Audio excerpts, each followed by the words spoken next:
The counselor. All right. Good afternoon and welcome back to The Counselor. I am your host, Sheldon Stovall, and we are excited to be here yet again.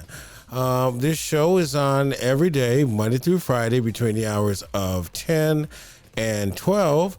If you would like to be part of The Counselor, all you have to do is call the number below on the screen, or you can email me at promo@thecounselor.live, or you can slide up in my DMs. All right, so today we are still talking about relationships, and the conversation is getting heated because now we're talking about Christian dating and dating Christian women in general. So let's talk about 7 of the most challenging dating issues facing Christian singles, right?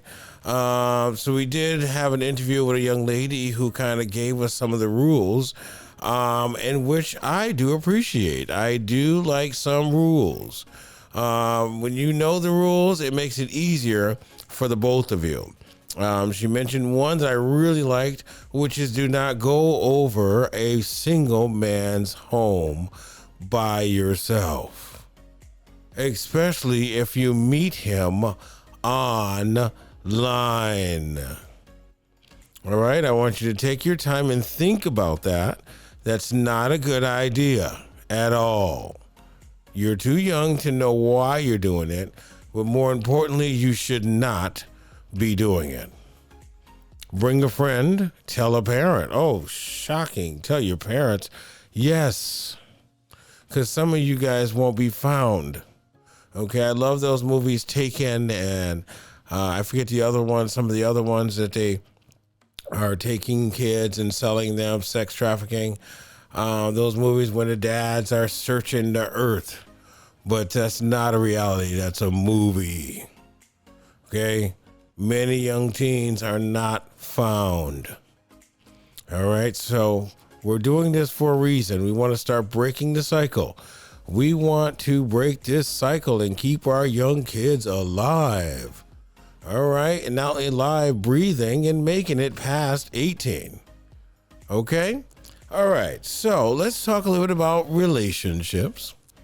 All right, so the first one is, excuse me, let me back up a little bit. So this is an article by Judy Mason that I had kind of read online, and I thought it was excellent because, you know, you don't really see or read too much about dating Christians. And what's wrong with it? That's what we're learning this week, right? There's nothing wrong with someone having some rules and some values to uphold, right? So what's wrong with that? So what, brothers? You ain't getting no buns right away. It's not the end of the world. All right? I know it ain't. You'll be all right. You're going to make it, brother. And it's going to be for your best. And you know what, brothers, while I'm at it? If you have married a Christian woman and you have followed all the rules of Christian dating, please give us a call here at The Counselor. We would love to hear from you. All right, so as with all dating relationships, when two imperfect people come together, there are bound to be challenges. So Christian dating, you know, there's no expectations. And I think we talked about this a few times ago, and I'm always going to bring it up. You got to start learning expectations. You know, ask that person that question. What are your expectations from me? All right. It's a very clear, concise way to communicate what's going on. It saves a lot of hurt. It saves a lot of disappointment, and it actually saves you.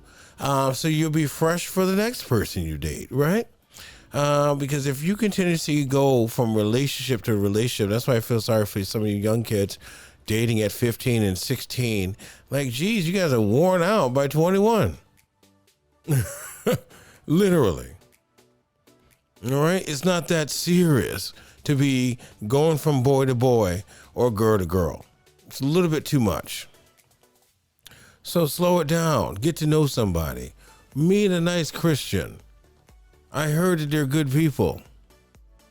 All right, get away from some of this, twerking business that, yes, it's good to see, but then you're finding out that that's twerking here and that's twerking there and it's twerking everywhere. All right, both genders. All right, so it's time to start making some good decisions. All right, then you ended up having babies that you can't take of and don't care of or don't know what to do with, and the other person doesn't want to take care of. All right, so let's keep on going. Let's talk about this Christian dating because there's a reason. There are reasons behind this. All right, so one of the first rules, one of the most challenging issues is this the one? So there's a problem that most women and a few men have, and that's the desire to be married.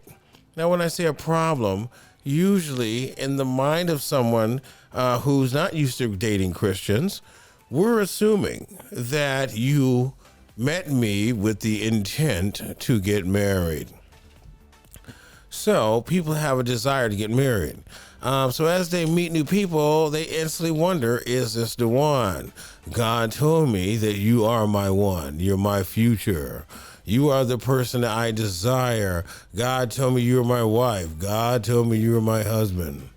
Wow, I don't know how many times I've heard that.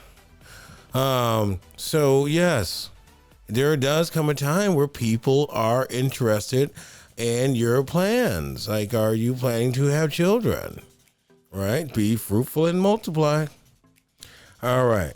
So having that thought, it's up to the mate or whoever is dating or choosing to be the one initiating, in which, I would like to hear from you ladies on who is supposed to initiate these things.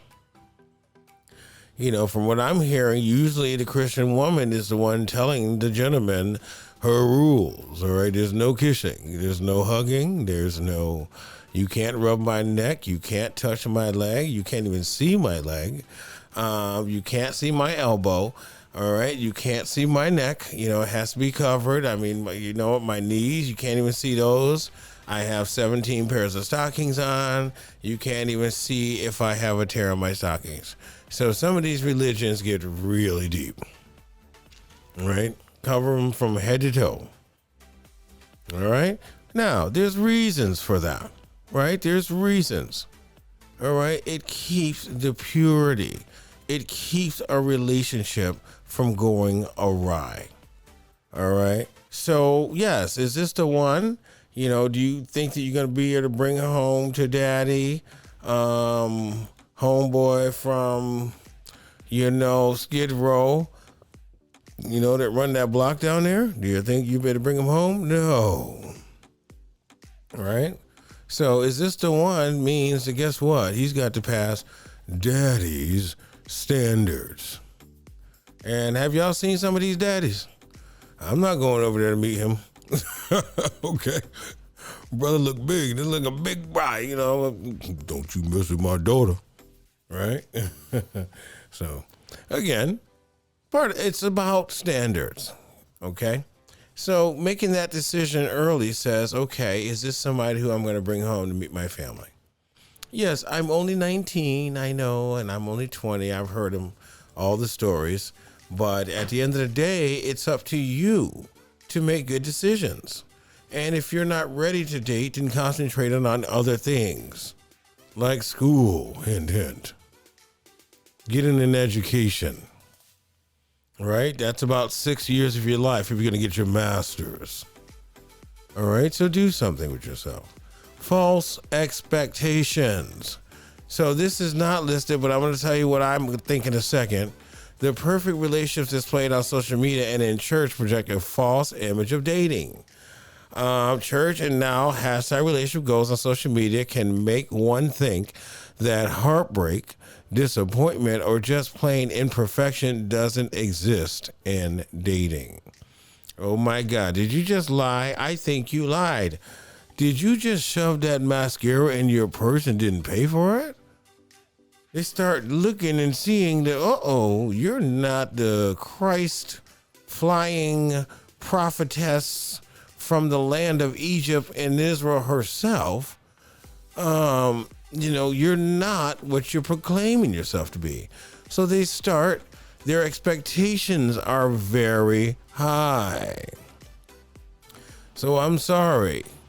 When you have high expectations, you still wouldn't be watching me right now. Right? Because guess what? My shows have developed, and because there were no expectations, right now I'm proud to be still sitting here and bringing you guys The Counselor. All right, so false expectations. Christian women step into dating situation expecting the man to sound like their pastor or Christian men in their front and follow in their footsteps. So there are expectations, are even false, that some of these pastors who didn't follow Christian dating themselves, okay, all of a sudden now are experts and trying to help you learn how to date. All right, if you have not experienced it, you can't sit there and tell us. If you hit it, Bishop, okay, before y'all got married, or assistant pastor, y'all did something that y'all wasn't supposed to do, that's fine. Okay, but don't sit there and tell and act like we don't know and that we can't do it. It doesn't happen, that you're inhuman. All right, so when you're giving these people these expectations, and this is all for all teachers and leaders, start teaching about dating. Start mentioning things like Christian singles and have little mingulations, I'll call them. Have the young people get together and meet and learn how to be around each other as Christians and not having to hide in the coat room. Y'all remember the coat room at church? Right? Behind the last pew when y'all duck down real quick. I've been there now. All right. Of course, on the way to the bathroom, you pass each other by and give a little peck. I see it all now. I done grew up in church. I know about them games. I know about those games. Trust me. All right, so it's fun dating Christians because guess what? Those things are actually cute. And when you're remembering your anniversary or your 50 years that you've been together, do you remember when we snuck a kiss after church when Pastor Paulitha preached about the anointing? All right, so get your expectations correct in the beginning. Ask questions. Do you steal? Do you lie? Do you cheat? Have you ever cheated? When have you cheated? Why did you cheat? Good questions, right? Ask. Don't be afraid. Find out who you're dealing with. And guess what? That person is going to tell you exactly who they are. And believe it. And at 19, you're not going to be able to change that person. You don't even know what to do.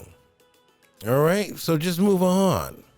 All right. So it's an important time to take the time to get to know the person to determine if you're meeting someone who is a real Christ or Christian, Christ-like representative. So as I have this topic, people often start saying people are hypocrites. I guess that means that people are having sex without being married first.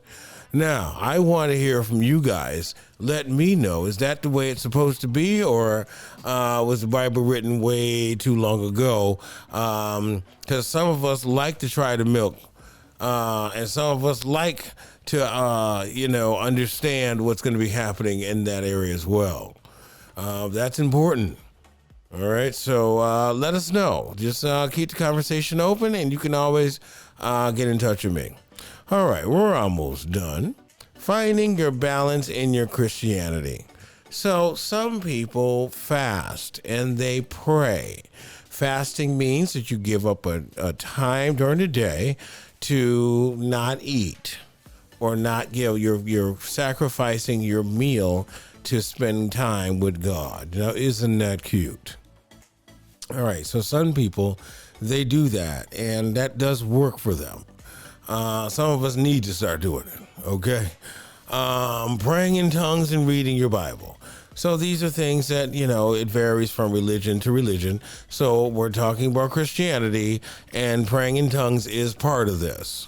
So if you do not believe that this person is speaking in tongues is correct or true, that may not be the person for you.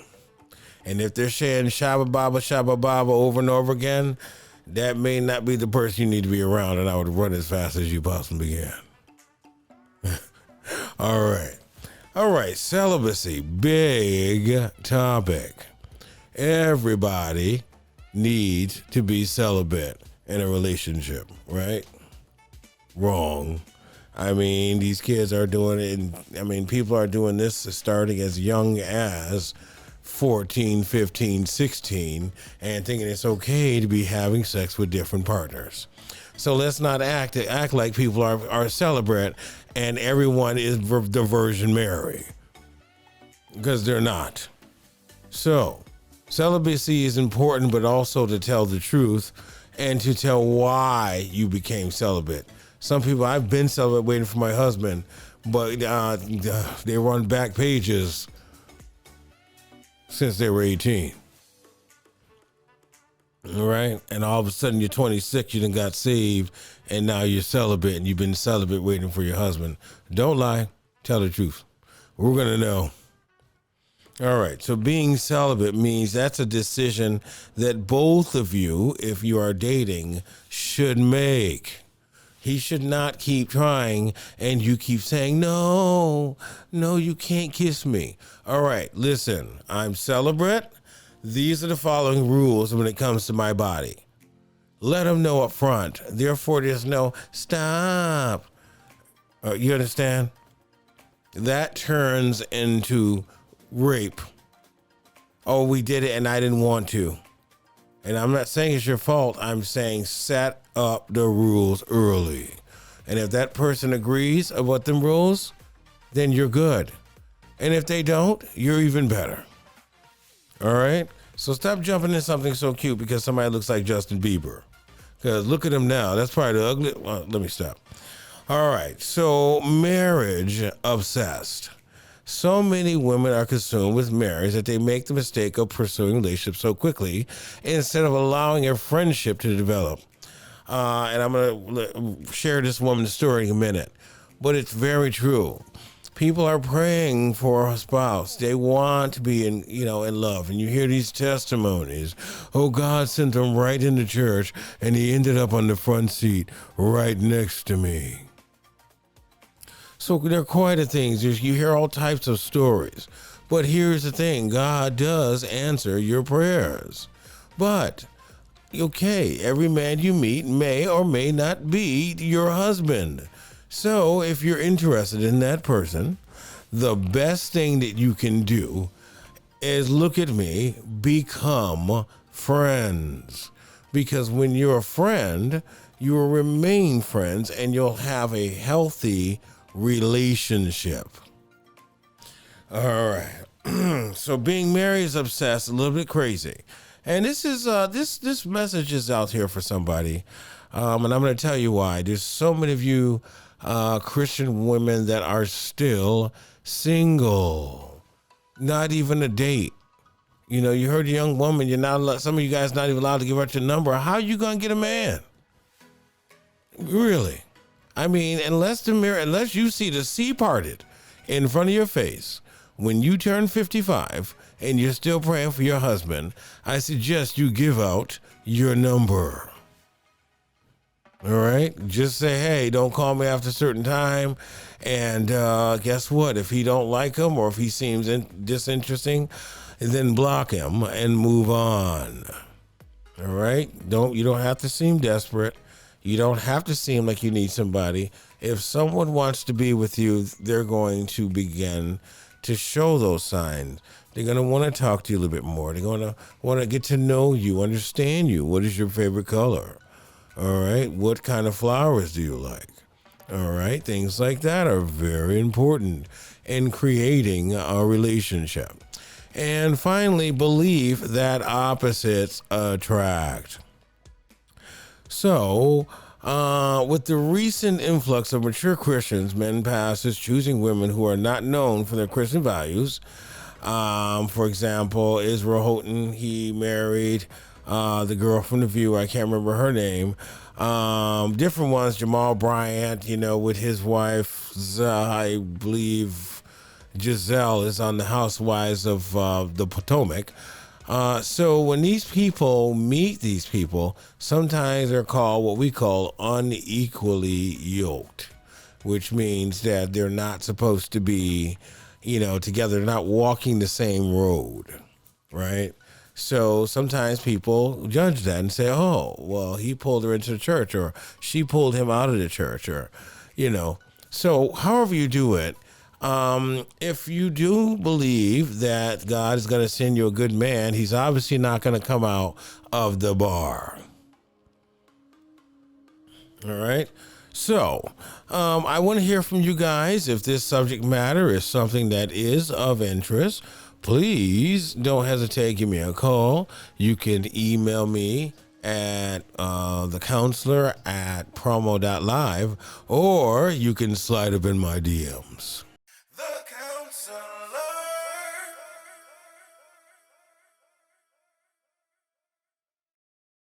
The Counselor.